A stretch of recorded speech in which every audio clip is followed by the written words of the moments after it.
Pillow cover, pillow, ওটাতে pillow দিয়েছে। হুম হুম।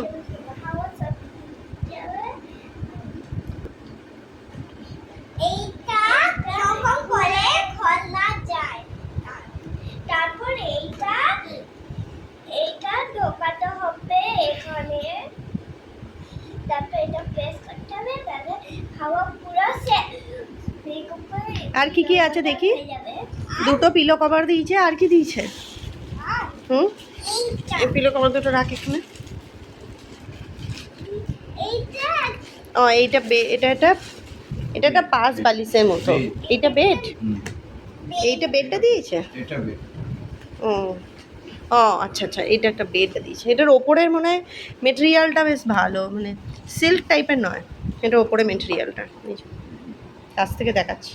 আর এইটার তলার যে মেটেরিয়ালটা ওটা একটু সিল্ক সিল্ক টাইপের।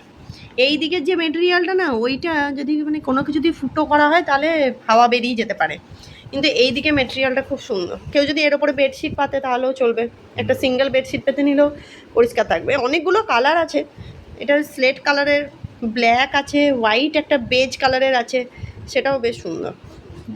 এইখানে এই যে এই পাম্পারে এটা পাম্প করা যাবে। আর একটা কি দিয়েছে জানো, আর কি দিয়েছে? ও এটা এটা যে পাঁচ বালিশের মতন, এটা ফোলালে না অনেকটা পাঁচ বালিশের মতনই তোমার দেখতে লাগবে।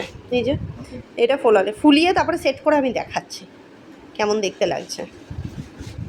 আর কিছু দেয়নি তো? আর মেশিনটা দেখি সামনে থেকে, ফোলানোর পরে মেশিন একটা এরকম টাইপের দিয়েছে। এটা মনে হয় আর কি আছে জানি না। ও এইটাকে মনে হয়, এটা ইউএসবি চার্জার, গাড়ির সাথে এটাকে মনে হয় লাগাতে হবে। আর এইটা মেশিনটা কোথায় লাগাতে হবে? ও মেশিনটা ওইগুলোতে লাগিয়ে তুলতে হবে। ঠিক আছে দেখি তাহলে। হুম,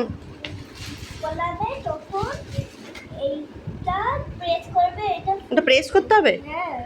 ও যখন ফোলাবে তখন আবার এইখানে এটা ইয়ে আছে না, অন অফ আছে, ওটাকে করতে হবে।